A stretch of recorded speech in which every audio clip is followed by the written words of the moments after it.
Recording live from Glory Hole Studios in Chicago and beyond. This is Cognitive Dissonance. Every episode we blast anyone who gets in our way.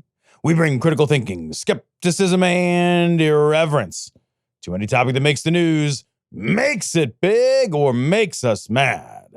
It's skeptical, it's political, and there is no welcome mat. Today is Thursday, May the 1st. Man, I'm just fucking glad April's over. That was the longest fucking April.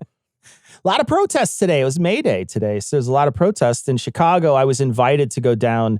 I couldn't make it, of course, because we record on Thursdays, and I'm absolutely swamped with other work, so I couldn't make it down. But big protests in Chicago today. So, and I know all over the nation. So May Day was a big protest day all over. Doesn't it feel like May Day is like the word of the year? Like just like a fucking like really Mayday. Feels like everybody. I want to run out of my fucking street and just scream it until help arrives. I don't even know what help would look like. I just need help. I would get it tattooed on my knuckles, but I don't want to get deported. So, well, you'd have to Photoshop above it, Cecil. What I could do is I could just do a bunch of planes crashing on my hand and then Photoshop the words Mayday. Mayday?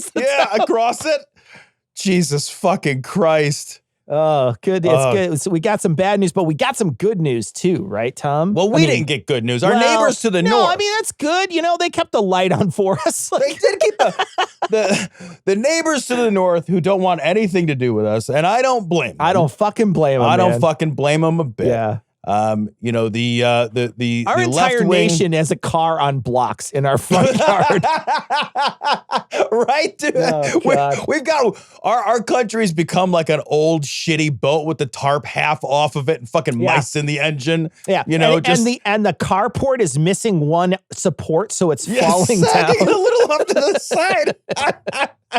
That's America. Yeah. America just, it smells like old Bud Light piss. That's what America at this point. You know, like when you go to the stadium and you're like, this is like cheap beer piss. Like, is that Kid Rock I smell? What is that? That's what I said, the same thing. I just said the same thing. Why are you repeating? Can you imagine what a Kid Rock cologne would smell like? Yeah. It would smell like, Kid Rock cologne would be what? Like Bud Light piss and roofies? Like, I feel like it almost feels like it'd be like huffing a Trump diaper. Like that's what it smells like. Yeah. It'd be Bud Light piss, roofies, a Trump diaper, and those yellow jackets you buy at the fucking truck stop. This tastes so bitter. Yeah. But anyway, our neighbors to the north, they staved it off 1, 2, 3. 2, 3. Now we can count the threes. Now they can have democracy. Oh, God. Yeah, man. They did. I mean, like it's so bad. Good. It was so bad up there. It was so bad that Trump came in, and I actually wrote a status about this. I said, man, I wish someone would have came in and threatened our democracy like that, and we banded together to fight authoritarianism. And I'm like, oh wait, Trump did that, and we didn't listen. We didn't. But in any case, they did, right? So they saw someone from the South who keeps on making jokes about the taking over their nation, turning them into the 51st state, et cetera, not treating them like a regular sovereign country. Right. And the guy who was their head conservative didn't even win his seat. He was going to be, they all thought that he was going to be sort of the next prime minister maybe 3 or 4 months ago. And then he didn't even win his seat to come back. So that tells you how far. And now I know when I posted this, I said, you know, good for you guys. They were like, yeah, it's certainly not as rosy as you think, because there was still a lot of people in the Conservative Party up there who won, but it is still enough for, I guess, their left-leaning party to maintain control of their prime minister spot and the nation. And so they saw Trump and they said, we don't want that. And they answered. And I think like that just tells you, like, I mean, like, don't you want to be Canadian when somebody looks at Trump and they're like, I don't want it. And you're like, man, can I be with you? Can you adopt me? I'll eat waffles tomorrow. Every day. I promise you. I'm already walking around apologizing constantly. Yeah. Like, why not? I know. What? Because I'm not cold? I'm willing to be cold, Cecil. I'll be so good at it. I could apologize. I like maple syrup. I like poutine. I feel like all those things, I mean, isn't that just all I have to do to become a Canadian? That's essentially the citizenship test. You just named their entire citizenship test. Yeah. I am curious what you think about this. I was thinking about this when I was thinking about this story a little bit. I wonder how important it was, because I don't think it's trivial that the threat came from outside the house. Yeah. I think that's super important. I feel like countries and people and cultures and societies do a much better job at building that sort of quick, patriotic, nationalist cohesion when the threat is from outside. When the threat is from inside our own house, that means that like it's harder to fight cancer than your neighbor, right? Like if you're like, Tom, do you want fucking cancer or beat up your neighbor? Like, I'll go beat up the neighbor. That sounds awesome. He's a really nice guy, though. I don't want to do that. But like unless your neighbor's like George St. Pierre, then maybe not. Right. But yeah. Then I'll be like, cancer, please. I'll take your finest cancer, sir. Yeah.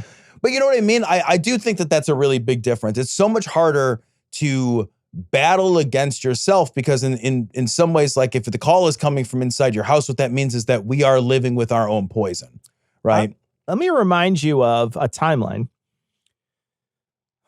2000, Al Gore, George Bush, big fight between those two. Nation was very divided, super close, like one of these elections that's like a razor's edge, has to get decided by the Supreme Court. Al Gore numerically won it. A lot of people say it was a real shitty decision. They manipulated a bunch of shit to make sure that George Bush was in, and Al Gore conceded. And now you get 1 year later, 9/11 happens. Yeah. And look at the difference in the nation between those months leading up to 9/11 and after 9/11. Look at how cohesive the nation was, gosh, for years after that. Do you remember I don't remember tons, and I was old enough to know politics at the time. Yeah. But it certainly didn't feel as divisive as it did as the lead up to 9/11 felt, because everybody was at each other's throats before then. Yeah. 9/11 coalesced the nation. There was a strong sense that like, hey, I can fight with my own family, but like you don't come after, from the outside. I think that's very common. So it feels right to me. Now, again, there's no guarantee that coalescing in Canada would swing left or right. I think the only guarantee is that it will be a strong showing in one direction or the other, right?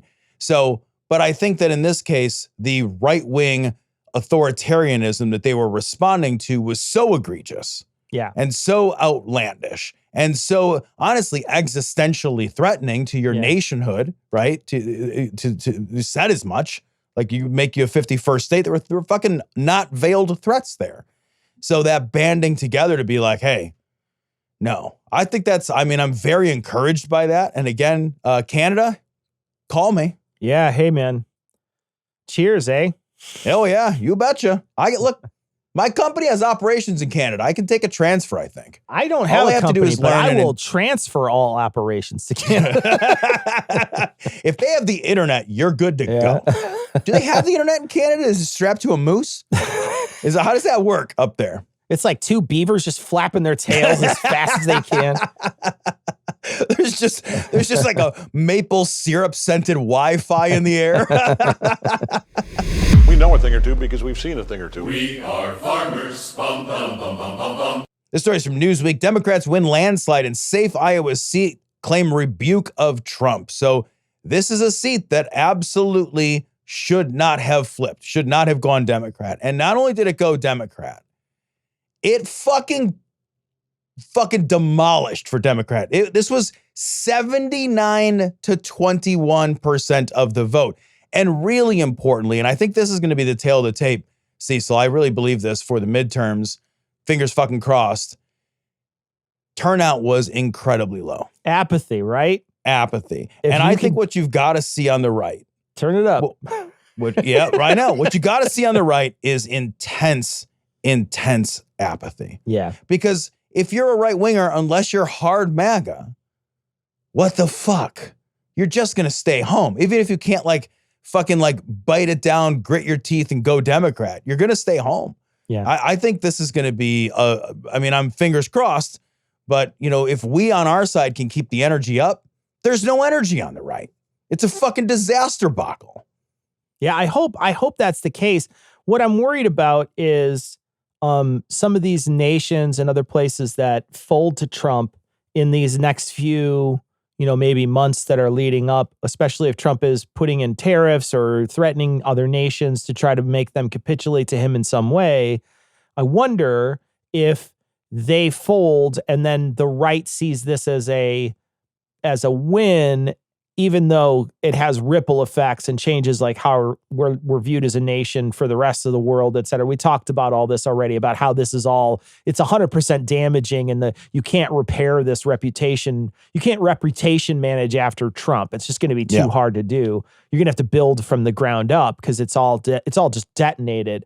But I wonder if there will be, wins in those spaces, and those wins might convince some of these people that, this was actually a good idea. I think the real thing that will keep this going will be people experiencing some sort of discomfort. I think like if a large group of people across the country start to experience discomfort, a large swath of MAGA or right-leaning people start to experience some sort of discomfort, and this is discomfort even described by Trump yesterday at the White House. He had said that there was going to be problems with tariffs, and maybe your kid doesn't need $20, maybe it only needs $2. That sort of thing. He said out in the Oval Office, essentially saying there's going to be some real hard times. We're going to see some empty shelves.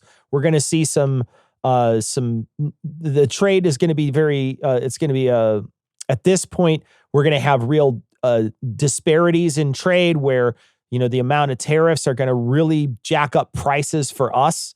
So it's going to be a weird road to ride, and businesses are going to close because of it. People aren't going to buy as much because of it. That in turn will change how businesses continue to stay open or whether they have employees. It's going to be a huge ripple effect. And so we'll get a chance to see what happens deep into this, but it's not looking good as it starts out. I mean, even just at the very beginning, it doesn't look good. So my hope is that that the discomfort is enough to convince the people on the right that are running the government in the sort of Senate to sort of step up and protect their constituents. I don't know that they will versus Trump, but I am starting to see some cracks. It didn't make it into the notes today, but there was a vote that 2 senators who would have probably flipped it missed. So Mitch McConnell missed it, and I think another person missed it. Might even be Rand Paul missed it. But there was a vote that was going to stop Trump's tariffs. Now, it certainly wasn't veto-proof, but there was a vote there that would have stopped it. They just didn't get enough people in there. But I think as time goes on, that number is just going to keep creeping up. So that's the hope. I mean, that's the hope, is that you just start to see people stop trying to work with Trump because they see that he's hurting the constituents, and maybe he's going to hurt their chances 4 and 6 years down the road. I wonder too, if any of that, because if it's one thing for the Senate to pass it, it's an entirely different thing for the House. And the House is a fucking disaster. Yeah. I mean, it's been a disaster for, I don't even remember how long. It's been a disaster for at least the last 6-7 years. It's been a fucking train wreck. I think Biden took over. He had the House and the Senate. Yeah, he did have the House and the Senate. So it hasn't been as long as I thought. It's not been as long as I thought. Yeah, probably the last 4 years. 4 years. It's been at least 2 that it's been bad for sure. Yeah. When these tariffs hit, it's not I love how he tries to portray it as you're going to go from buying $20 for your kid to $1 for your kid. If you phrase it in those terms, it's well, that's nothing. These are goods I don't need that I already have some of that will be reduced, not eliminated, right? But if we are importing massively less stuff from China, right? Massively less stuff. And China is buying massively less of our stuff because one of the chief imports one of our chief exports to China is food. Yeah. Farming material, like food, grain, shit like that, right? Pork. Huge amounts of that shit. Huge amounts of feed goes overseas. If we're importing a lot less, you're looking at industries like trucking, farming, our shipping and ports, our railroads. those consume a tremendous amount of fuel. So fuel and all the people that work in the refineries and in the oil fields, like the ripple effects of these things are not minor. Yeah. These are major, big deal, industry-wide, country-damaging, poverty-creating problems. When Trump fucked with the farmers in his first term, because he fucked over the farmers fucking with China in his first term, and we had to bail the farmers out. We had to subsidize the farmers like crazy. Because if we hadn't subsidized farmers, they were going to go out of business left, right, and center. Their fucking farms are going to fold up left, right, and center. So we had to subsidize farming. Are we going to fucking subsidize trucking and logistics and refineries and, shipping and ports? And these are huge, massive industries that employ millions of people all over this country. This isn't about like, oh, I'm not going to buy like some cheap Chinese shit I didn't really need anyway off Amazon. This is like people are going to not be able to feed their families. People are going to be like wondering, how they're going to pay their mortgages. And lots of people aren't going to pay their mortgages. And those homes are going to go into foreclosure. There's a cycle to this. Yeah. Right? The problem with these giant, massive economic fucking shotguns we blast in the faces of the American people like this is they create huge cyclical problems. Yeah. These problems compound. Good times compound too, right? Virtuous cycles are just as real as vicious cycles, but they're both like, it's really hard to break out of a vicious cycle. We've seen it. We've lived through it. I'm 47. We've lived through, there was a recession in the 90s. There was the tech bubble burst. There was the housing market, the Great Recession when the housing market crashed the world economy. These are big deal things. And people lost everything. They lost everything during some of these recessions. So like framing it as like you're just going to have to buy less cheap, plastic shit from overseas. It's like, you're fucking lying, man. Yeah. Yeah. That's not what this is about. The Target label is your best buy. Target. Darvel.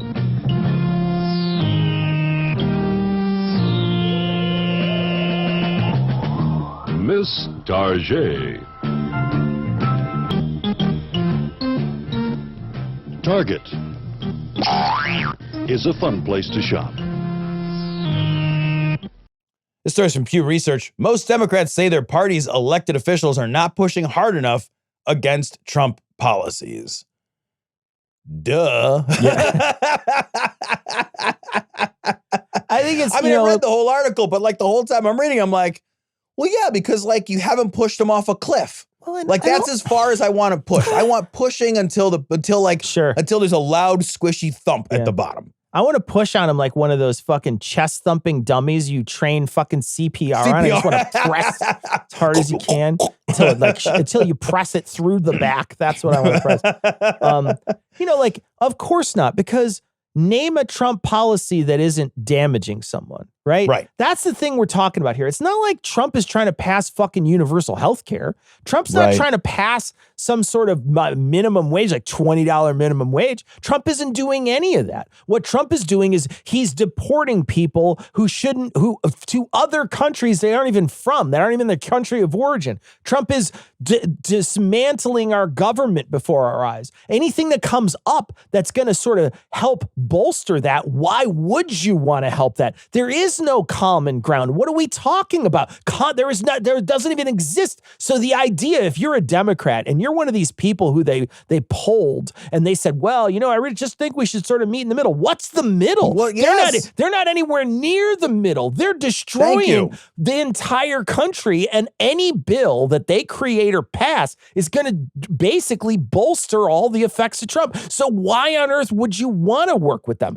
If they were, like I suggested before, if they were to fucking suggest to do universal health care and there wasn't some weird line item underneath to be like, also we could kill whoever we want or something, then yeah, fucking support it. But that's never gonna happen. It's literally not gonna happen. No, man. And like there are people on the left that were sort of darlings of the left. Like I'm thinking of like right now, Governor Whitmer from Michigan. Fucking A, and she's dude. like Holy meeting shit. with Trump. And it's like, what are you fucking meeting with this man for? She's on This stage man is with him. like his supporters tried to kidnap and fucking assassinate you. Like at his, I could not be more floored by that. He did everything other than say, go get her, boys. I mean, seriously, everything short of that and kind of winky face that. Yeah, fuck that lady. I don't understand that. Does that make any sense to you? No, absolutely not. It's stupid. It's stupid and you're seeing that all over. You're seeing it with all different. You're seeing it with universities. You're seeing it with other people. You're seeing it with all these tech people, even people that aren't sort of tech bros that were at his inauguration. We're seeing it with other people too. You're seeing it with all kinds of people. They're all bending the knee. And it's well, like, a part of me is like, what the fuck do you think, man? Like, this is. You've got to see Trump and say, all right, this shit is massively unpopular. Look at the polling numbers. Look at his favorability numbers. He's in power, but he is not popular. Now, if I'm running a brand or a business, I'm trying to sell my shit, not to Trump. I'm trying to sell my shit to the people. And I know you've got to walk a fine line because he can ruin your business, right? He can just like fucking write something down on an executive order called this should be illegal, but I fucking wrote it anyway. And I'm literally going to target your business for fucking whatever while I sell Bitcoins out of my ass or whatever nonsense he's doing now. But like, I do understand that that angering the man directly on a one-to-one basis means you will be directly targeted illegally, and who cares? I get that.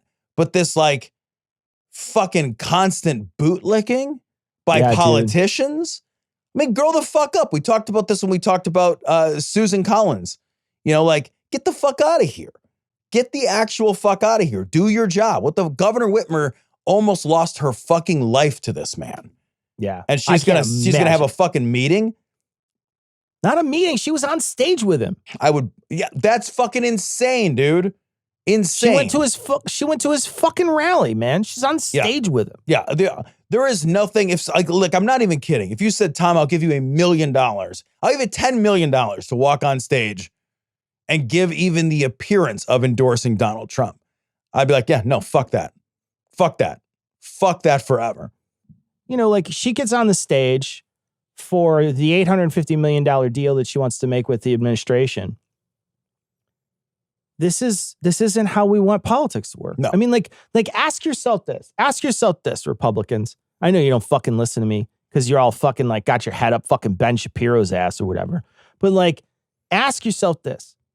Do you want this the other way around? Yeah, right? I know. Do you want some let's turn Trump into Obama.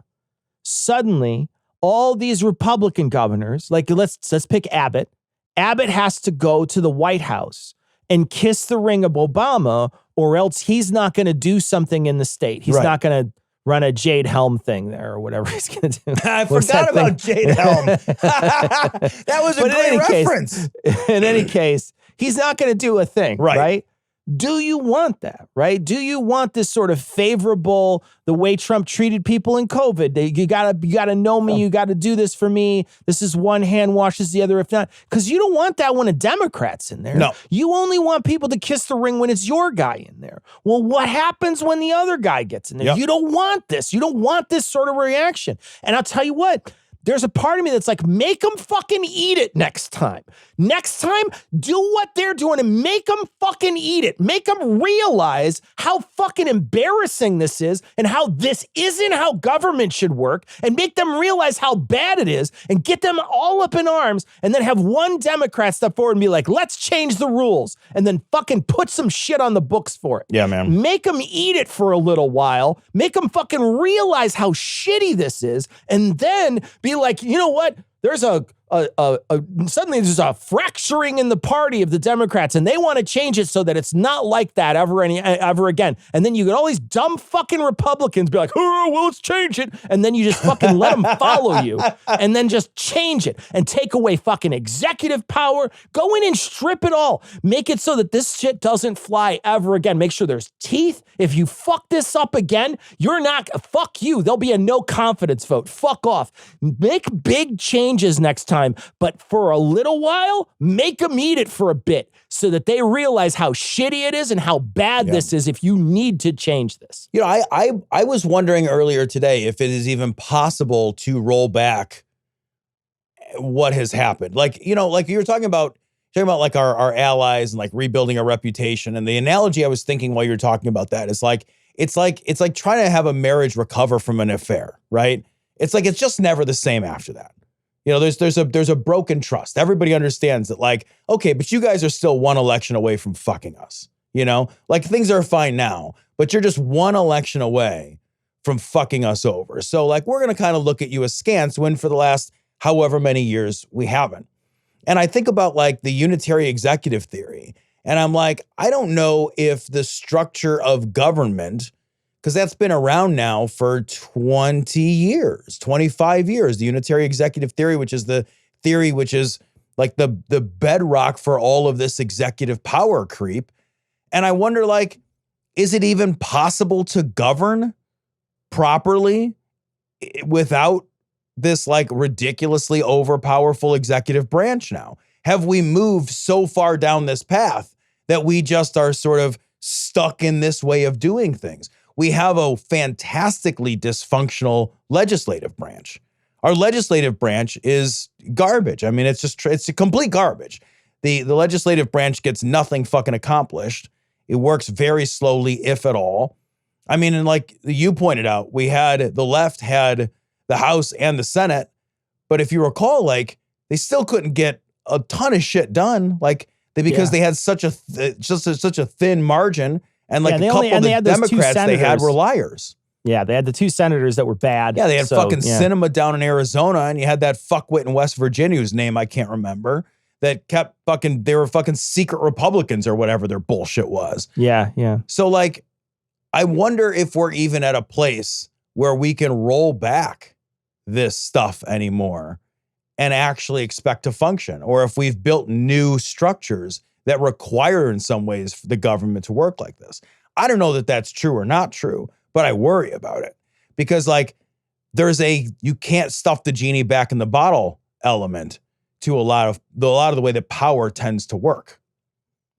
Yeah, I think you just got to trick people into doing it. I think this is one of those moments where you trick the genie to go back in the bottle. Yeah, right. I think you have to like say their fucking name backwards or whatever to get them to go back. So what you do is you trick the right into realizing that executive overreach is a bad call. Yeah. You trick the right into realizing that's awful, and then you make them change it. And you do it because that will be a bipartisan bill to change it because they will want to limit your power. And so you make sure that it happens. It comes to the floor. There's like I say, a schism in your side that allows it to happen so that they have plenty of votes that they can pull some of that power back. So that, and I think like that's what you got to do, because if not, what's going to happen is you're going to have this tipsy-turvy back and forth thing. Maybe, I mean, who the fuck knows what's going to happen in fucking even 2 years, let alone 4. But if let's presume that this thing is still on the turntable and we're not going to fly off into the fucking universe because Trump's going to try to stay for another extra term. But let's presume that there's an actual, real, true and fair election come November of 28. We're going to be looking at this could be now the Democrats' turn. And do you just want this back and forth where it's like, oh, now it's the Democrats' turn. Now it's the Republicans' turn to be assholes. Now it's the Democrats' turn to be assholes. Do we just want that, or do we want to like try to progress and protect ourselves and protect our nation and build good relationships? Do we want to do that, or do we just want to fight each other all the time? Well, I'm really worried the answer is going to be we just want to fight each other all the time, Cecil. Yeah. I like your plan. Here's the thing, man. I like your plan, and I think you're right. It requires the Democrats to do something that they've historically proven themselves to be bad at, which is to move in concert together strategically. Yeah, they can't do that. They're just bad at it. Yeah, they're just bad at it. Be kind, rewind videos, a la carte. Wow, what a difference. This story comes from CBS News. U.S. economy went into reverse in the first quarter, new GDP data shows. It's worse than that, actually. There's some parts of this article I think that are really worth reading to you guys. So the nation's gross domestic product, that's the total value of products and services, shrank at a 0.3 annual rate, down from growth of 2.4% in the final 3 months of 2024. It is the worst quarterly performance for the U.S. economy since early 2022, when the economy was in recovery after cratering during the pandemic. It's much worse than that number appears, though, because a lot of what is built into those numbers, are panic buying for the tariffs. There is a lot of noise in that number. That number is worse than what is shown there, because when the tariffs were announced, there was a huge amount of businesses, not even people, businesses who rushed to panic buy their goods ahead of the tariffs going into effect. Those purchases artificially inflate and come into the GDP number when it's measured. So that number is actually off because that's artificial. You got to pull that noise out of there to see what's actually happening. And if you pull that noise out of there to see what's actually happening, the highest likelihood is that we are already in recession. Sure. And of course, and what happened was, if you saw the news today, when they asked Trump about it, he blamed Biden. He said, these are Biden's numbers. That's insane. Now, when he came in and the market was good, he claimed those numbers. Right. But now he's saying that they're Biden's numbers. This guy cannot take responsibility for anything. Yeah. Because on the one hand, he kind of out of the side of his mouth is somehow taking responsibility for it when he's saying you're not going to have as many dolls to buy, right? That's him kind of saying, I am, but he's not willing to just come right out and have the guts and the chutzpah to say, you know what, it's going to be painful for the American people. The market's down and that's to be expected, et cetera, et cetera. There's so many ways, every time you hear Trump talk, you always think, gosh, you're just so bad at this. You're just so bad at being able to control a situation. What he wants is all the praise when it's praise, and he wants to deflect every bit of criticism when it's criticism. That's what he wants. That's what he's wanted since the beginning, and this is an opportunity for him to see how bad it is. Wait till the second quarter. I'm going to tell you right now, the second quarter is going to be dismal. It's going to be dismal as fuck. Terrible. And if you look beyond just the GDP number, which has the noise of the panic buying to get ahead of the tariffs, and you start looking at some of the numbers behind those numbers, you start to see an even more bleak outlook. ADP is one of the nation's largest payroll processors, so there's sometimes a really good indicator flag on unemployment, and so unemployment numbers and employment numbers are looked at a lot with ADP's reporting. That number came out showing private employers added 62,000 jobs last month. That's less than the 134,000 that were predicted, and that's less than the 228,000 jobs that were added in March. Jobs data is starting to slow down. Jobs, so there's really you can look at things like the markets, you can look at things like GDP. All of that stuff is, I think, when you're measuring the economy, my personal fucking half-informed opinion, important, but it's labor over everything. Labor data over everything. Labor data drives everything. So when that labor data starts to shrink, that's when we know we're in real trouble. And those numbers are already beginning to shrink. When those numbers shrink, that suggests that we are on the bleeding edge of a recession. And that recession is entirely artificial. All Trump had to do was fucking get in the car, set the fucking cruise control, and take credit for the ride. That's it. Because everything was coming up fucking Millhouse. Everything was good. To do any of this. GDP was strong. Job growth was strong. Inflation was coming down. GDP growth looked strong. The economy by most major measures was looking very fucking good. Very fucking good in December and early January. It took them 100 days to just create a crisis for literally no reason that we won't get anything out of. Call me when the fucking steel factory opens up, guys. Call me when there's a big giant factory that everybody that graduates from high school, like it's fucking 1956, can graduate out of and go get a great union job with one income and support a family and have 2 cars in the driveway and a house in the suburbs. You guys, if that fucking happens, I want you to ring my number so I can say I was wrong. I want you, call me. I'll give you my fucking private cell for when that happens. It ain't gonna happen. That's not happening. There will be no return, no mass return of major manufacturing in America. That's not happening, dude. These tariffs will all be rolled back. All of this is artificial and all of this is short term. And there will be some minor concessions made at the edges that amount to nothing, and they won't add up to the amount of damage we created to get them. Yeah, but every single tiny bit that he gets that's positive, he's going to claim that is worth it. Yep, 1,000%, man. Dude, he'll put people out of work, and then he will claim credit for when they get their jobs back when he fixes the problem. It's like setting your own fucking house on fire and then running in and saving your cat and being like, I'm a hero. I'm loving it. All right, this story's from CNN. House Republicans block vote to probe Hegseth's signal use. Caliente. All right, so evidently the House, try to restrain your shock, guys, did not act with great integrity and transparency and oversight to make the American people and our U.S. Armed Forces, safer. Instead, they just, in a political move, were like cock-blocked any attempt, by changing the rules, by the way, cock-blocked any attempt to even investigate what happened, which is totally what you do when change? They changed. I don't really understand the rule change, Cecil. I'm not going to lie to you. So here, let me read from the article directly. GOP leaders tucked a provision into a rule approved Tuesday that effectively prevents Democrats from forcing a vote on resolutions of inquiry, a tool often used by the minority to try to launch an investigation. Such resolutions typically fail, but with controversy mounting over Hegseth's use of signal to communicate military plans, Republicans wanted to avoid a vote that could succeed in the narrowly divided chamber if just a handful of GOP members broke ranks. This is a tactic we see all the time, primarily from Republicans, which prevent a vote on issues. They do not want issues to go. I don't understand that rule change. I don't want to pretend that I do. But what that amounts to is we're going to change a rule so that this never gets to a point of vote.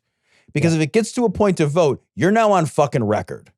And Mitch McConnell was the fucking king of this shit. The absolute king of this shit. And Mike Johnson's done a pretty good job in the House of cock-blocking anything approaching decency and approaching any kind of real transparency and ethics investigations. What I got to say, though, is just what I said before is Republicans, do you really want this? Is it what you really want? Because what happens when another administration comes in that happens to be, Democratic or left leaning, and you say, you know what? I want to investigate some sort of scandal, and now you can't do it because you changed the rules while you were in power. Yep. Why do you keep hamstringing yourself? Why do you keep hamstringing the power of the unit you belong to so that the minority has no power? You should have it so that there's more power in the minority so that they can do things like this. Wouldn't you want that to happen? Let's roll it back to Obama. If Obama was in there, wouldn't you want to call Hillary Clinton in front of you and say, why are you using a private email server? What about her emails? Let's talk about Benghazi. You guys did it like crazy while you were in there. Now, granted, you had the majority at the time, but what if you didn't? What if you didn't have it? Wouldn't you still want to hear her give her answers, et cetera, et cetera? It doesn't make any sense. The other thing that doesn't make any sense too is them protecting this guy. What I don't get is, here's a guy who's just a total fuck up. He's not part of, he's certainly not part of, this a political tradition. He's a TV guy. He's not anybody you owe anything to. It's not like he worked his way up and has tons of relationships with all these people where, hey, you covered for me before in the past. You helped me with this bill and I'm always on your side now, et cetera, et cetera. One hand washes the other in this house, et cetera. None of that stuff. This is just a dude. He's just a guy who happened to be a pundit. He's not a person you owe any loyalty to. And if he fucks up so bad, you should be the one who should say, I don't want this guy as part of my fucking crew anymore. Get rid of him. Look at what happened with that guy who's fucking, he's got the gold bars in his fucking closet or whatever. We're like, Menendez, as soon as they found the gold bars, get rid of that guy. I don't know a single person who was on the left that was like, no, man, I think this is they're trumped up charges. This is bullshit. This is weaponizing the justice system. Nobody said that. No, everybody's like, get rid of that guy. Get him, fucking vote him out of there. What are you talking about? Get rid of him. That's the thing. They just fucking get rid of these people. Don't hide behind this party over country stuff. This is such an important job. This guy's job is so important, and he's such a fuck up. Do you really want this guy to be in charge of something so important? Have these inquiries. Figure out whether you want him to still be part of that administration. Get rid of him. Trump will find another sycophant. They exist, man. Yeah, I know. He can find another yes man. How hard is that in the Trump administration? You know, that's a really good point. Why work so hard to keep somebody so replaceable?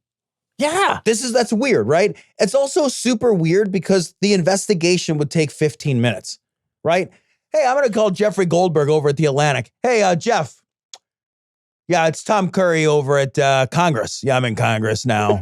Yeah, I don't know how that happened either. A lot of bad calls, a lot of bad decisions. Yeah. Listen, I'm heading up this ethics inquiry. Can you just shoot me your emails, man? Maybe your signal messages? That'd be great. Hey, guys, I wrapped up the investigation. Because it's really straightforward. It's not it's not a complex issue. It's not hard, man. We don't have a lot of work to do here. This is not a complex issue. It's also, this isn't Hunter Biden's laptop, right? Because, like, here's the thing with Hunter Biden's laptop. They got his laptop. There was nothing on it. That's it. That's the whole story. They kept trying to say there was something there, and then they were like, well, what's there? And they're like, we need an investigation. Like, open the laptop, press the power button and unlock it, start looking at the files. So you should have this done by 3 p.m. This isn't that fucking hard. And don't show me a dick pic. Because I don't show me. I don't give a shit who he's fucking. That's nothing. Don't do that. Like, pretending that this is anything complicated is its own kind of obfuscation. There's nothing complicated about the Signal shit. Hey, man, you supposed to use Signal for that? No. You did. Did you invite anybody you shouldn't have fucking invited and talk about what planes and what weapon systems are being used at what specific times? Oh, yeah, I did that. Well, then you're fucking fired, man. What are you doing? What are you talking about? This would take, like, if you were a real job and you got this call at 9:05, by 9:15, that guy's fired. And by 10 o'clock, you're having a fucking French crawler. Yeah. This is not complicated. You're on calls to hire the new guy at 11 o'clock. For real, man. Yeah. For real. I don't, like, this is all such fucking complete nonsense. But if you want to know, like, how fucking fucked up it is, think about George Santos. Remember Santos? The fucking lying liar that lied all the time? He was fucking this crazy, like, comic book villain of a liar. Just like he was lying constantly. I mean, I wouldn't have been surprised if he took his glasses off and his nose and mustache came with it. Like, it was ridiculous. They protected that guy for fucking forever after it came to light that guy was lying. They protected him until it became possible politically to replace somebody else into that seat, to where his seat wasn't necessary for the majority. They protected him on the right. Do you remember that shit? They were like, reporters would come up to him, up to like the House leader, and they'd be like, hey, what about George Santos? He's clearly full of shit. And they'd be like, nah, he was just sentenced to 7 years in prison, man. Yep. That dude sucks. That dude sucked the whole time. That wasn't complicated. Everybody knew he was lying, and nobody was like, oh, this is a dilly of a pickle. We're really going to need to suss this one out. It's fucking bullshit. They're lying. They're lying liars, man. Ars 13.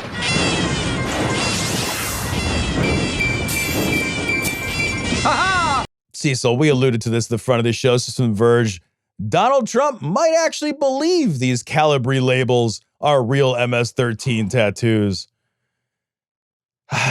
So, like, one of the fucking most tragic things about the way the world works now is how stupid the human tragedies are. Like, the foundations of human tragedy should be serious, and instead they're just like slapstick.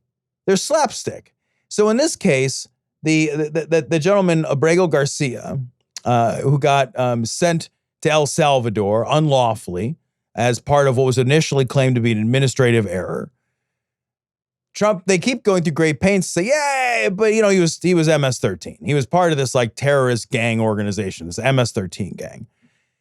And then as proof of that, Trump is showing a picture of this guy's knuckles, and his knuckles are tattooed. And they are not tattooed guys with the words or letters or whatever, MS-13. That's not what's on there. Yeah, they have like a marijuana plant. There's like a skull in there, a cross. I don't know exactly what order they're in, but yeah, it's like marijuana plant, like a smiley face with X's for eyes, a cross, and a skull. Those are the actual tattoos. And what they're trying to do is that fucking FBI like bullshit where it's like every symbol means something. It's some fucking like criminal numerology nonsense, right? Yeah. So they're saying like, when in reality, Tom, if you look at an MS-13 gang member, they just have like MS-13 tattooed on their forehead. Right, dude. Like they're not hiding it from somebody. It's not like some sort of secret fucking codex that you have to look up. It's not a fucking Ovaltine where you have to spin a fucking thing and be like, well, what does the skull mean? Oh, the skull means 3. Like that's bullshit. These people have it like on their fucking neck, on their hands, on their arms, and it says 13 or MS-13. Like these people don't hide this shit. They're fucking literal gang members, man. What are you talking about? They don't hide it. But instead, on this particular image, they have photoshopped in the fucking, like you suggest, Calibri font MS-13 over his knuckles. Yeah, and this is clearly an attempt to say these symbols mean these things, right? Yes. But Trump is so spectacularly stupid that when he's being interviewed, the interviewer calls him out and says, hey, well, I mean, obviously, like he didn't actually have MS-13. He had some other stuff. And Trump says, no, that's what he had. I'm actually going to read this. I'm going to read this. You know, should I play it? Yeah, play it. Go ahead and play the audio. We have to get him out, and we're doing it. And you'll pick out one man, but even the man that you picked out, he said he wasn't a member of a gang. And then they looked, and on his knuckles, he had MS-13. There's a dispute. Well, wait a minute. He had MS-13 on his knuckles tattooed. Oh, he had some tattoos that are interpreted that way. But let's move on. Wait a minute. Hey, Terry. He did not have the letter MS-13. It says MS-13. Yeah, that was Photoshop. That was Photoshop. Terry, you can't do that. Hey, they're giving you the big break of a lifetime. You know, you're doing the interview. I picked you because, frankly, I never heard of you, but that's okay. I picked you, Terry, but you're not being very nice. He had MS-13 tattooed. We'll agree to disagree. I want to move on to something else. Terry, do you want me to show you the picture? I saw the picture. And you think it was Photoshop? Well, here we go. Don't Photoshop it. Go look at his hand. He had MS-13. He did have tattoos that can be interpreted that way. I'm not an expert on them. I want to turn to Ukraine. No, I want to get to Ukraine. No. He had MS as clear as you can be, not interpreted. This is why people no longer believe the news, because when it's he was fake photographed news. in El Salvador, they aren't there. But let's just go. They aren't there when he's in El Salvador. They weren't there, but they're there now, right? No, but they're in your picture. Terry, Ukraine, sir. He's got MS-13 on his knuckles. All right. Okay. We'll take a look. You do such a disservice. We'll take a look at that, Why don't you just say, yes, he does, and go on to something else? It's contested. Ukraine. Okay. Tom. He 100% does not have this tattooed on his knuckles. Tom, here's what I wish the reporter would have done. Go get the picture. Yeah. When Trump said, you want to see it? Yeah. You said you want to show me? Show me the picture. Let's go. Why don't you get the picture? I don't need to fucking move on to Ukraine. Who the fuck cares? Let's look at this together. Let's spend the rest of the fucking day on this. Yeah. I will spend my whole day looking at this picture and recording your reaction to that picture. Let's get on a plane. Showing the American public your reaction to that clearly Photoshop picture. I will do that. This is my day now. This is it. This is what I'm doing. I would fucking 100% jettison the rest of the interview. Instead, he's like, no, let's move on. Oh, let's agree to agree. No, let's not agree to disagree. There's no agree to disagree. There's an objective reality, and then there's what he's trying to portray. I know. Dude, I would be like, yeah, let's go to El Salvador. Let's look. Let's knock on his fucking prison door and look at his fucking hands. It's not on there. The thing is, though, that I do think Trump thinks it because he's a stupid fucking person. I do think he's stupid. It's either that, though, or, And I think I kind of like this article because they're like, either that or he's just 100% trying to gaslight people. He's 100% trying to gaslight the audience into thinking that it's there. And if he says it enough times, and if he lies about it enough, then people will believe it. They'll see that and they'll be like, see, it's on his hands. And you guys don't even believe it's on his hands. If he says it enough, people will believe it. It's either that or he's stupid. And I don't discount either one, right? I don't know either one. I'm not going to pretend to know him, but I will say, man, it leaning toward him being stupid is real easy because I've seen all the other stuff that he's done. It doesn't seem like he's got a lot of brights going on there. It doesn't seem like he's got a lot of thinking thoughts that are running through that bean of his. So I 100% agree that it could be stupidity, but it could also just be him being malicious. Then this is genuinely malicious. Genuinely malicious. This is straight up disinformation if he's not being stupid and not. If he's trying to obfuscate, this is fucking genuinely malicious. This is a post-truth moment world. Like, this is a post-truth world moment, I should say. Like, and that's super important. And I think it's also important to note that it doesn't matter. It does matter, but it's not better if he's stupid, right? There's a lot of like excusing of Donald Trump that happens. Like, people are like, I just didn't know. Like, that's not okay. That means he's incompetent. Right? There's only two things that are possible. He's either incompetent or he's lying. Either one is a problem, a real big problem.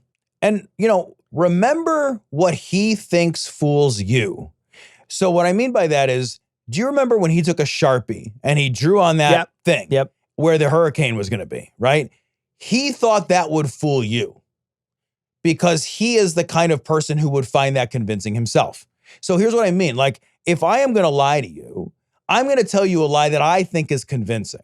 Now, you might not think it's convincing, right?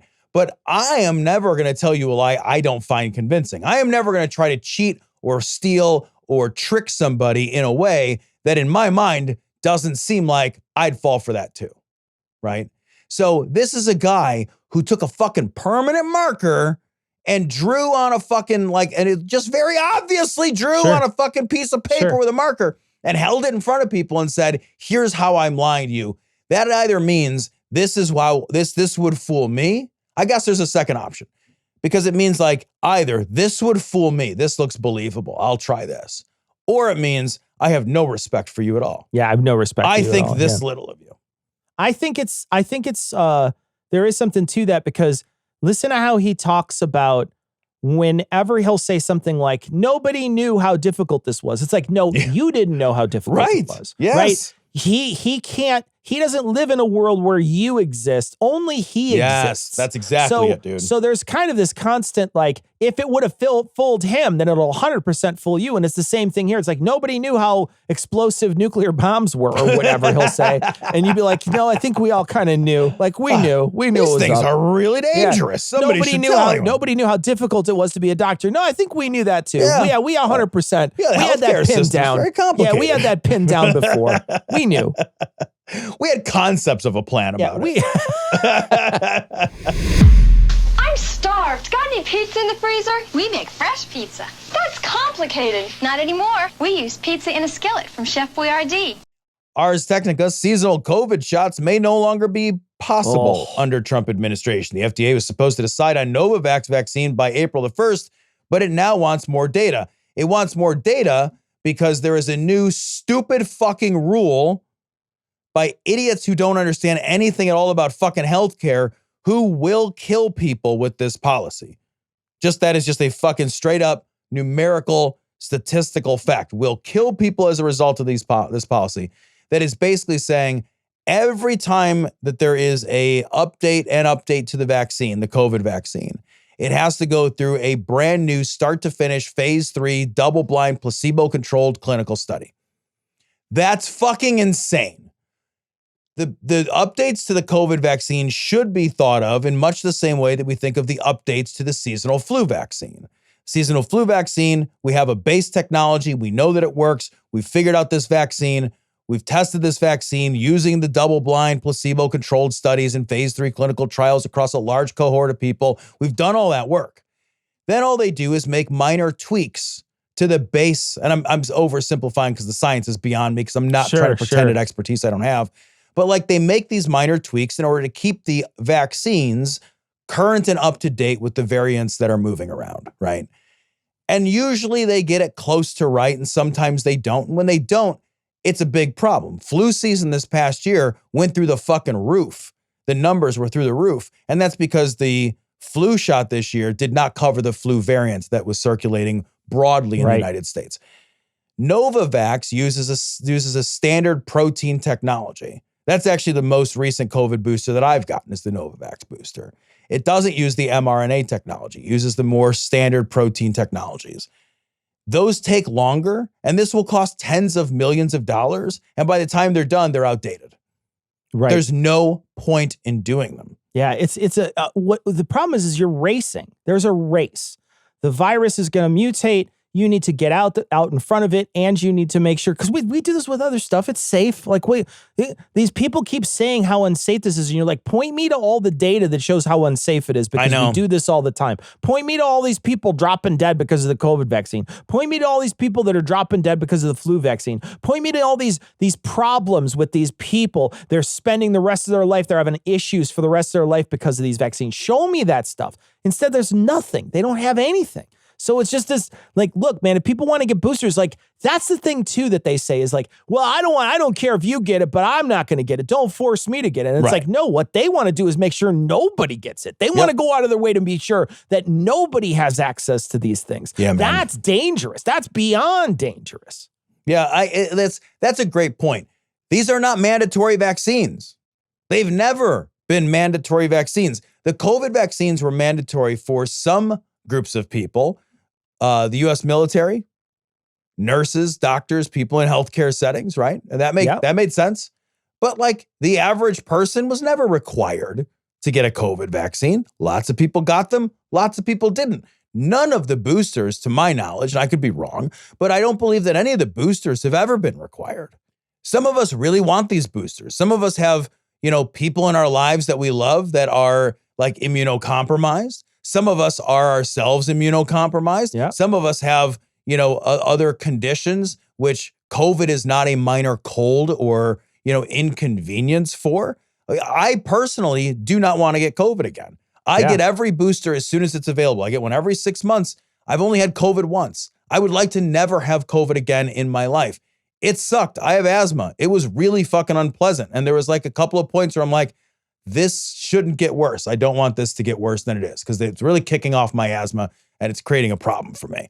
So like, we should have access to this. If you don't want it, don't fucking get it, man. Yeah. But this is the blunt wedge being forced into America's war on vaccines. Yep. And I am telling you guys that we are just a handful of years away from vaccines themselves, many of them being taken off the market. Yep. Get your vaccines now. I'm not fucking kidding either.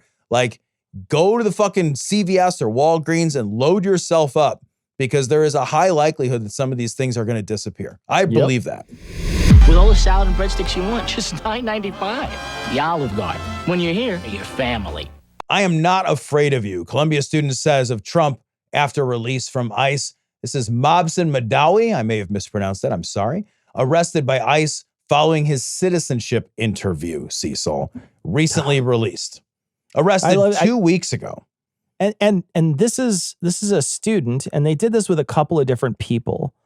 And they did it because they claimed that they were terrorists. They were like, yeah, they're aligned with terrorist organizations. So they've collected some of these people who were part of these protests against that were protesting against Israel on these campuses. And, look, here's some people who have ties to those countries that want to express how they feel about the United States using its weaponry to sell and give to other countries to damage people that they would be related to or close to. They have every right to protest that. Yep. They have every right in our country to protest that. When they're here, they're family. When they're here, they're part of our, they're part of our country. They're essentially citizens. You know what I mean? Like, yeah, are they on a visa? Sure, but they have every rights of all of the people that live here, and they can show up to a protest. They didn't damage anything. They didn't hurt anybody. They just said some shit that made you feel bad. And then you go out of your way to send like a brute squad to go after these people and collect them. Like, this is a horrifying situation. Yeah, it is. I'm so happy. And we're starting to see some of these court decisions come back against Trump, where it's like, he's saying, oh, do this. And you're seeing some of these court decisions, late night court decisions at the Supreme Court, not go his way. That's awesome. Let's keep that up. Yeah, I think it's worth noting, because I've seen it in places online. It's really worth noting that the First Amendment applies to everybody here. Due process applies to everybody here.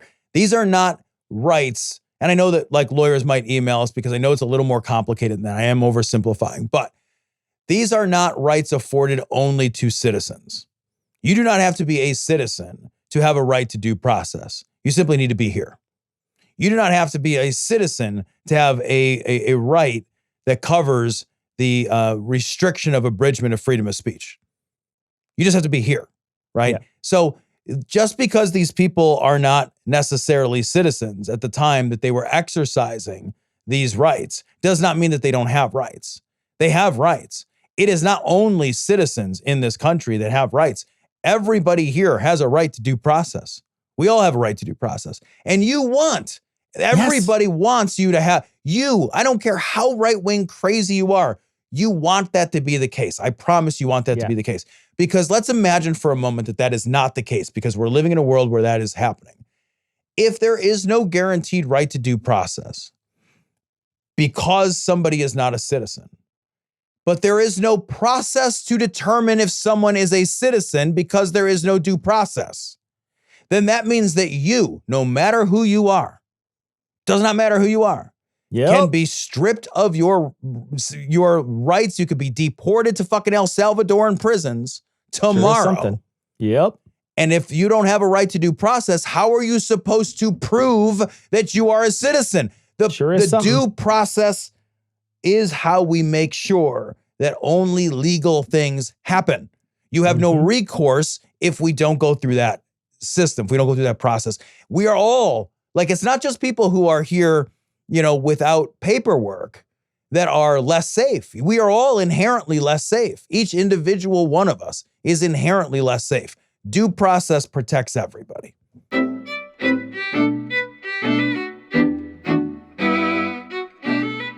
That's going to wrap it up for this week. We will be back on Thursday with a long-form article written by a sad, repentant Republican. You're going to want to stick around for that. So join us on Thursday for that long form, and we'll be back on Monday with another full show, but we're going to leave you like we always do with the Skeptic's Creed.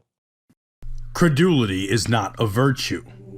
It's fortune cookie cutter, mommy issue, hypno-Babylon bullshit. Couched in scientician, double bubble, toil and trouble, pseudo quasi alternative, acupunctuating, pressurized, stereogram, pyramidal, free energy healing, watered downward spiral, brain deadpan sales pitch, late night info docutainment. Leo, Pisces, cancer cures, detox, reflex, foot massage, death and towers, tarot cards, psychic healing, crystal balls, Bigfoot, Yeti, aliens, churches, mosques and synagogues, temples, dragons, giant worms, Atlantis, dolphins, truthers, birthers, witches, wizards. They kicked them off the soccer team then. Nuts. Shaman healers, evangelists, conspiracy, doublespeak, stigmata, nonsense. Expose your sides. Thrust your hands, bloody, evidential, conclusive. Doubt even this. Thanks for tuning in. If you enjoyed the show, consider supporting us on Patreon at patreon.com/dissonancepod. Help us spread the word by sharing our content. Find us on TikTok, YouTube, Facebook, and Threads, all under the handle @dissonancepod. This show is CAN-credentialed, which means you can report instances of harassment, abuse, or other harm on their hotline at 617-249-4255. or on their website at creatoraccountabilitynetwork.org.